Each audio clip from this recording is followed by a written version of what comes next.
sublime et soyeuse, choisissez Podange, le savon de l'élégance. Podange, en vente partout. C'est tout un plaisir pour moi de vous accueillir dans ce nouveau numéro de Getting sur Tout TV Africa. Bonjour et bienvenue. C'est une grande décision pour les pays de l'AES après le Burkina Faso il y a quelques mois. C'est au tour du Mali et du Niger de dénoncer les conventions fiscales de non-double imposition avec la France, des accords vieux de 50 ans. Dans un communiqué conjoint ce 5 décembre 2023, les deux pays ont justifié leur décision par l'attitude hostile persistante de la France contre leurs États et le caractère déséquilibré de ces conventions qui causent un manque à gagner considérable pour leur pays. Ces accords permettaient aux citoyens des pays signataires de ne pas payer les mêmes impôts dans leurs terres d'accueil et de résidence. Les pays du Sahel estiment que les conventions visant à éviter les doubles impositions avec la France sont déséquilibrées et constituent des manques considérables à gagner pour leur nation.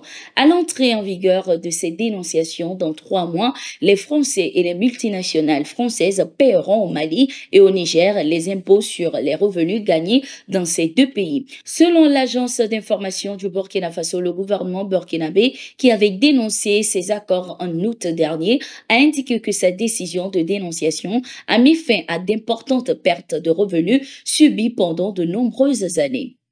La Mauritanie et le Tchad viennent de confirmer la dissolution de la force anti-djihadiste G5 Sahel après le retrait du Niger et du Burkina Faso. Dans un communiqué ce 6 décembre 2023, la Mauritanie et le Tchad ont indiqué mettre en œuvre toutes les mesures nécessaires conformément aux dispositions de la Convention portant création du G5 Sahel, notamment à son article 20 qui stipule que le G5 Sahel peut être dissous à la demande d'au moins 3 États membres. Créé en 2014 pour lutter contre le terrorisme, le Mali, le Burkina Faso, le Niger dénoncent l'instrumentalisation de l'organisation par des puissances étrangères et ont affirmé avoir pris une responsabilité historique en quittant l'organisation. L'organisation peine à atteindre ses objectifs. Les ambitions légitimes de nos États à faire de l'espace du G5 Sahel une zone de sécurité et de développement sont contrariées par des lourdeurs institutionnelles, des pesanteurs de notre âge qui achèvent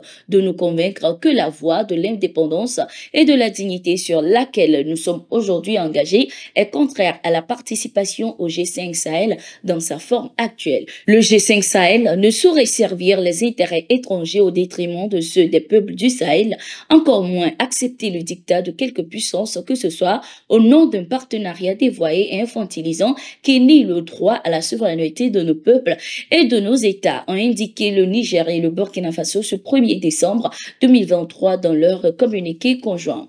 Le Cameroun diversifie désormais ses partenaires. Ce 4 décembre 2023, le Sénat camerounais a adopté un projet de loi relatif à la coopération militaire avec la Russie. Le Parlement a également, au cours de cette session, adopté un projet de loi relatif à la coopération militaire avec la Grande-Bretagne.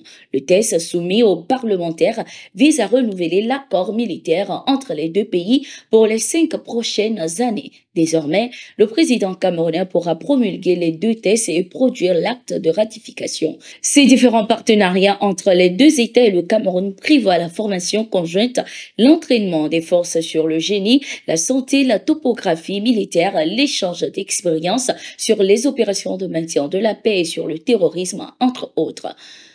Au Mali, les troupes allemandes de la MINUSMA ont commencé leur retrait du territoire. Le personnel de la base du camp Castor, situé à Gao, au nord du pays, démantèle et transporte du matériel en Allemagne. Le gouvernement allemand avait annoncé le retrait de ses troupes du Mali à partir de mai 2024. Cette décision de retrait des troupes allemandes du Mali avait été annoncée fin 2022. Berlin considérait que les conditions ne sont plus remplies pour continuer de participer à la MINUSMA à laquelle le pays contribue depuis 2013.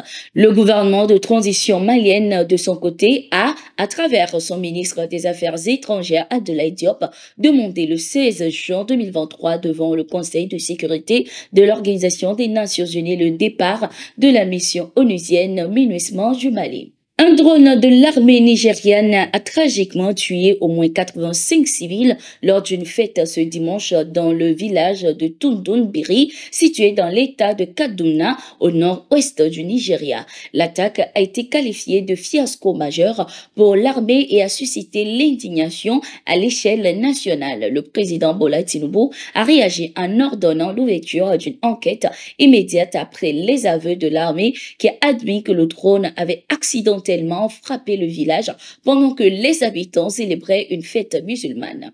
Bien que l'armée n'ait pas fourni de chiffres officiels sur les victimes, l'Agence nationale de gestion des urgences NEMA a indiqué que 85 corps avaient été enterrés suite à l'incident. De plus, 66 personnes blessées ont été prises en charge à l'hôpital tandis que les responsables des urgences négocient avec les chefs traditionnels locaux pour apaiser les tensions et obtenir l'accès au village.